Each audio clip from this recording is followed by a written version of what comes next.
At our big family meeting, in front of my uncles, my aunties, my cousins, and even a few family friends, my own mother looked me straight in the eye and sneered, "Your job is shameful."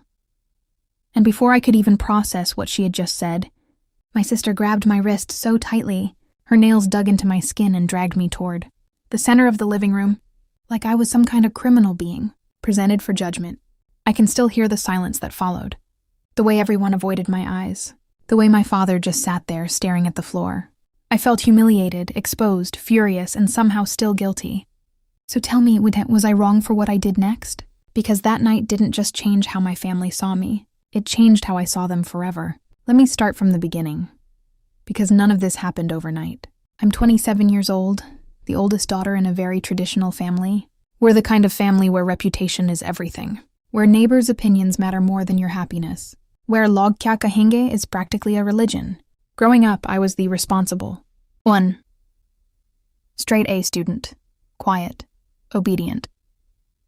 I helped my mom in the kitchen, tutored my younger sister, stayed out of trouble. My parents loved to brag about me back then. "She'll become a doctor," my mom used to say proudly. Or at least a teacher. Something respectable. But life doesn't always follow the script your parents write for you. I did get into university. I studied media and communications, which was already a disappointment to my mother. She wanted medicine or law. Media? She had repeated when I told her my major. What kind of future is in that? Still, she tolerated it because she thought I would eventually come to my senses. What she didn't know, what no one in my family really understood, was how much I loved storytelling. I loved being creative. I loved cameras, editing, writing scripts. During my second year of university, I started posting short videos online. Nothing controversial.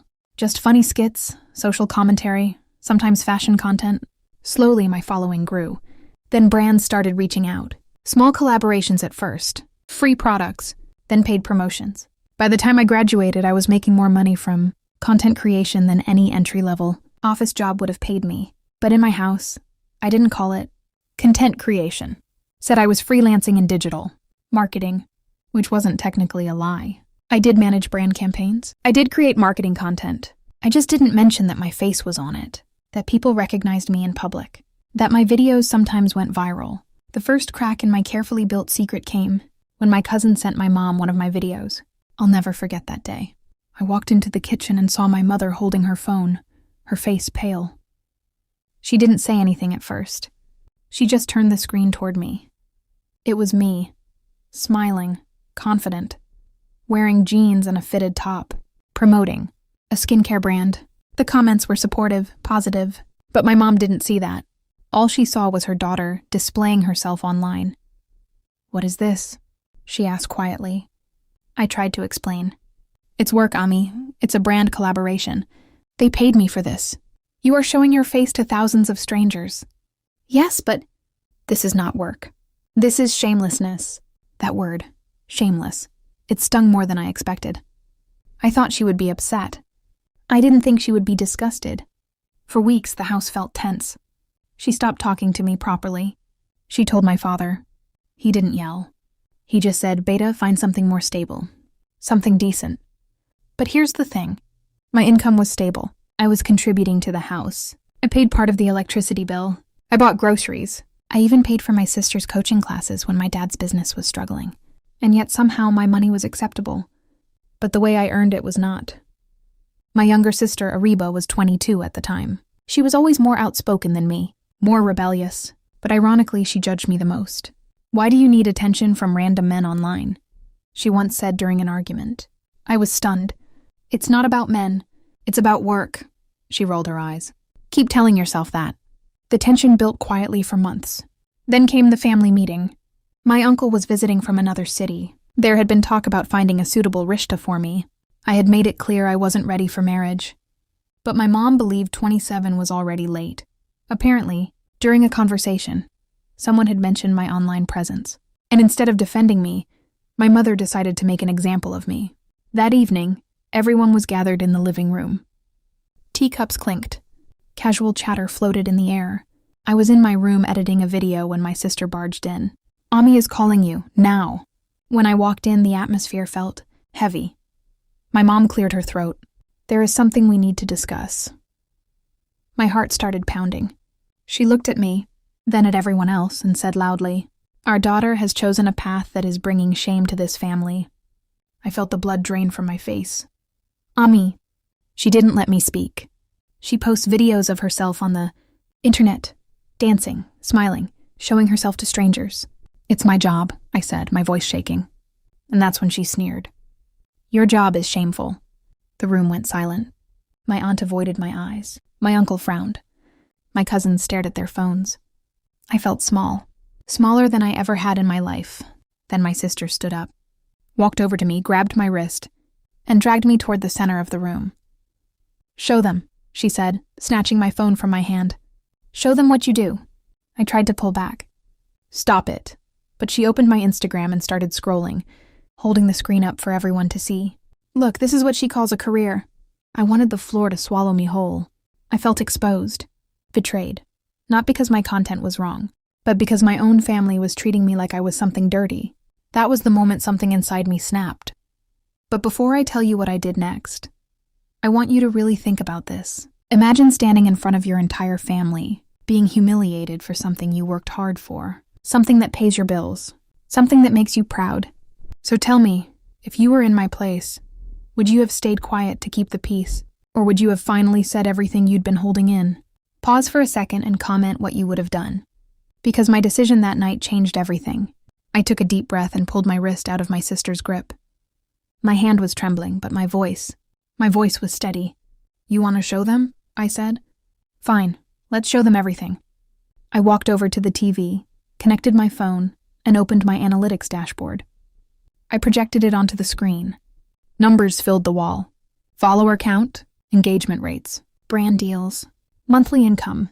"This," I said, pointing to the figures, "is how much I made last month." There was a murmur in the room.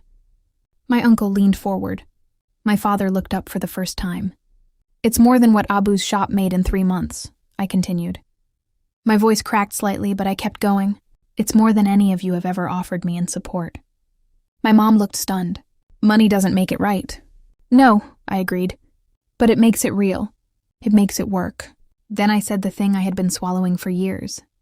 "You were happy to take my money for bills. You were happy when I paid for Ariba's classes. You were proud when neighbors praised our renovated kitchen. But you never once asked how I felt when you called my passion shameful." Tears were running down my face now, but I didn't care. If my job is so shameful, then stop taking the money that comes from it.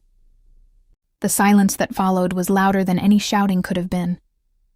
My father finally spoke. "Is this true? You pay the bills from this?" I nodded. "Yes." He looked at my mother.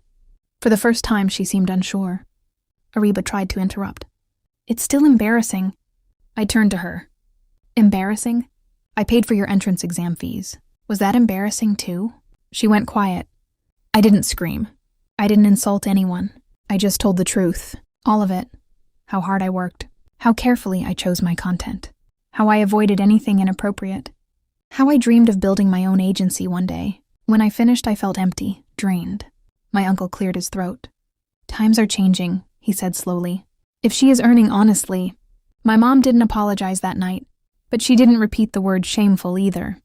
In the weeks that followed, things were awkward, quiet, but different. My father asked me one evening to explain what exactly I did. He listened, really listened.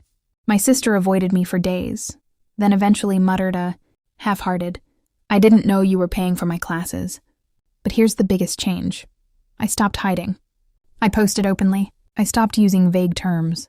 When relatives asked what I did, I said it confidently. I'm a digital content creator and brand strategist. Some judged. Some didn't. But I was done shrinking myself to fit their comfort. A month later, I moved into my own apartment. I didn't leave in anger. I left in independence. I still visit. I still love them. But I no longer let their fear define my worth.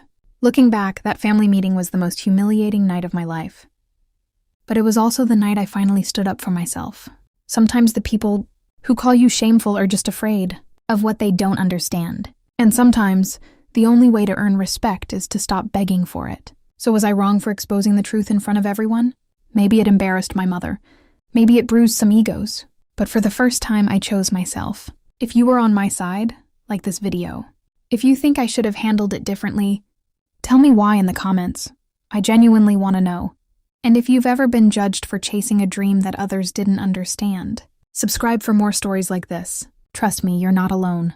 Share your final thoughts on this whole mess below, and I'll see you all in the next story.